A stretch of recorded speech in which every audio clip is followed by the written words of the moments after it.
Hello students, welcome in my channel success 95। आज हम सब केमिस्ट्री क्लास 10th के बारे में स्टडी करेंगे। इसमें हम एसिड के बारे में स्टडी कर चुके हैं, अब बेस के बारे में करना है।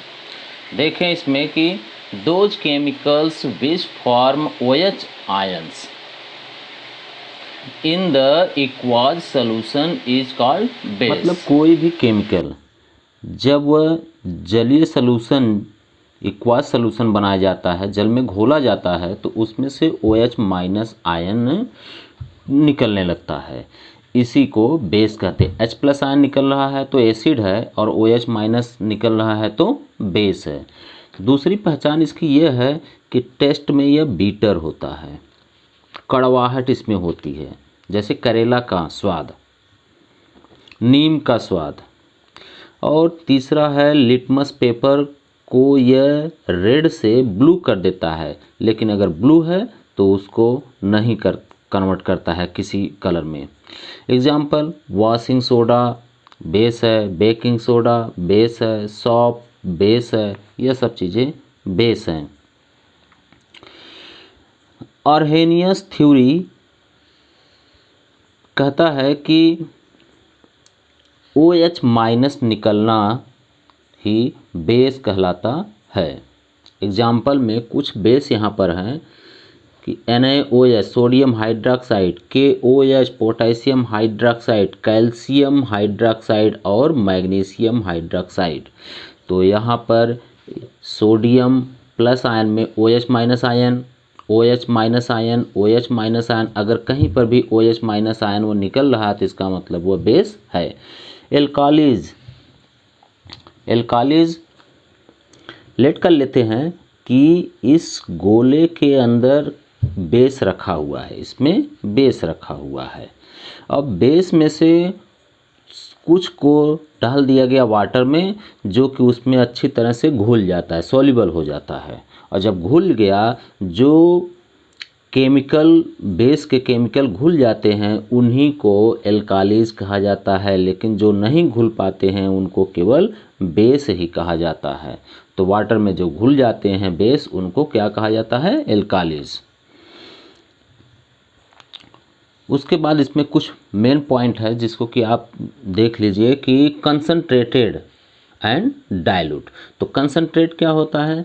They are pure. कोई केमिकल हो वह प्योर होता है, जितना अच्छा प्योर होगा उसको कंसंट्रेट कहा जाएगा। और जैसे जैसे उसमें वाटर मिलाना शुरू कर देंगे, वह उसकी प्योरिटी ख़त्म हो जाती है। अब उसको क्या कहा जाएगा? डाइल्यूट कहा जाएगा।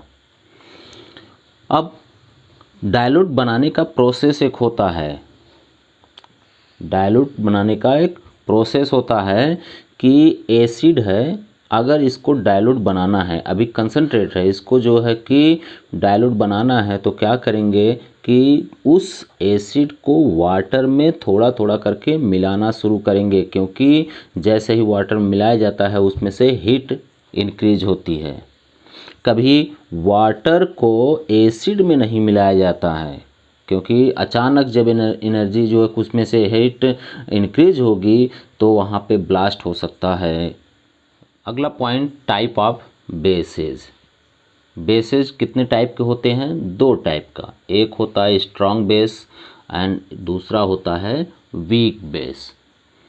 तो स्ट्रॉन्ग बेस किसको बोला जाता है बेस, और वीक बेस किसको बोला जाता है? कैसे पहचान लगाते हैं? तो OH माइनस जितना ही अधिक मिलता है किसी केमिकल से, जितना ज़्यादा से ज़्यादा एक्वास सॉल्यूशन में मिलता है OH माइनस आयन, उसको उतना ही स्ट्रॉन्ग कहा जाता है। एग्जाम्पल में potassium hydroxide, sodium hydroxide and barium hydroxide. Weak में जितना कम OH minus ion aqueous solution में मिलते हैं उसी को वीक बेसेस बोला जाता है। Aluminium hydroxide, ammonium hydroxide example इसके जो सीरीज बने हुए हैं कि सबसे पावरफुल जो बेस है पोटेशियम हाइड्रोक्साइड, उससे कमज़ोर सोडियम हाइड्रोक्साइड, उससे कमज़ोर अमोनियम हाइड्रोक्साइड, फिर बेरियम हाइड्रोक्साइड। अगला पॉइंट आपका बेसिसिटी ऑफ एसिड। क्या होता है बेसिसिटी ऑफ एसिड?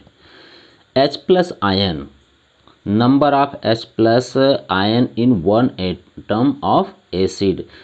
जितने भी एसिड होते हैं उसमें नंबर जो होता है कि कितने इसमें H प्लस आयन है, उन सब को बेसिसिटी ऑफ एसिड कहा जाता है। जैसे HCl है, इसमें एक H प्लस आयन है, HNO3 है, एक ही जो है कि है इसमें, तो इस दोनों को एक एक हाइड्रोजन जो निकल रहा है, आयंस मिल रहा है, इसको बेसिसिटी ऑफ एसिड बोला जाएगा।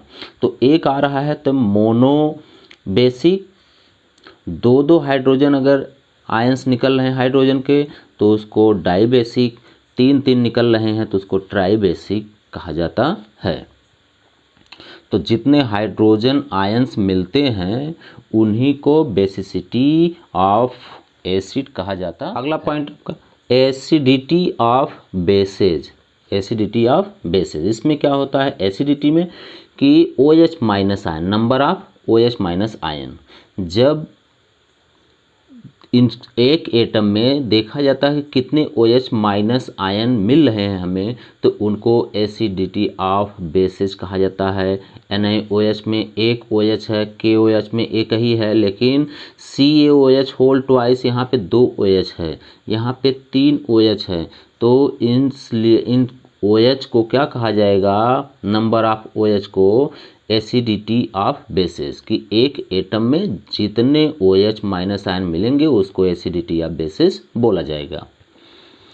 अगला topic chemical properties of bases. Bases के केमिकल प्रॉपर्टीज क्या है इसमें, तो फार्मूले के साथ हैं, 2-3 हैं, अच्छी तरह से आप उसको देख लीजिए कि रिएक्शन विथ मेटल, मेटल के साथ जब रिएक्शन होता है किसका, बेस का, मेटल और बेस का जब दोनों का रिएक्शन होता है तो क्या बनते हैं, salt plus hydrogen gas.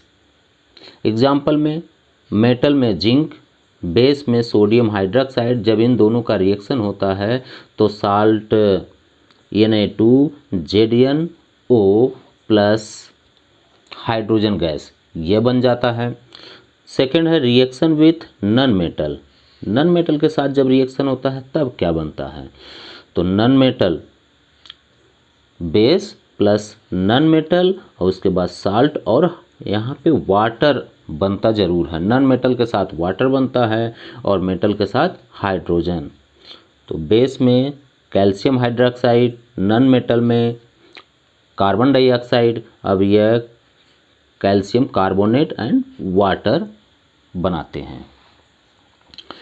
Base के यूजेस क्या हैं, तो इसमें से एल्युमिनियम हाइड्रोक्साइड का यूज क्या है कि वो जहाँ क्लॉथ बनते हैं वहाँ पे इसका यूज होता है, और एसिड जो बनाए जाते हैं उसमें इसका यूज होता है। अमोनियम हाइड्रोक्साइड से अमोनियम क्लोराइड बनाया जाता है, सोडियम हाइड्रोक्साइड से सॉप बनाया जाता है, वॉशिंग सोडा बनाया जाता है, कैल्शियम हाइड्रोक्साइड से लेदर बनाए जाते हैं, इससे लेदर का जो काम होता है, चमड़े का काम होता है, उसमें इसका यूज होता है।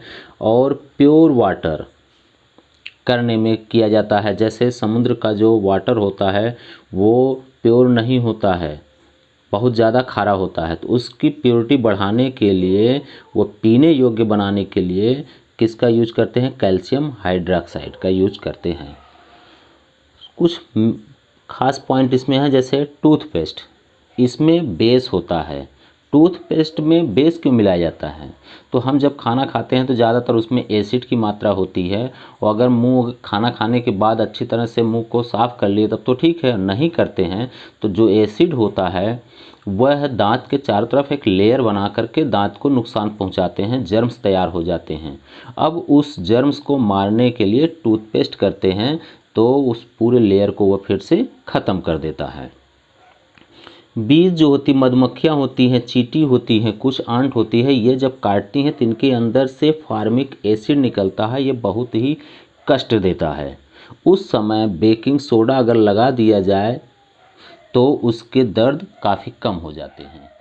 यदि आप लोगों को यह वीडियो पसंद आ रहा हो तो please support me. Thank you.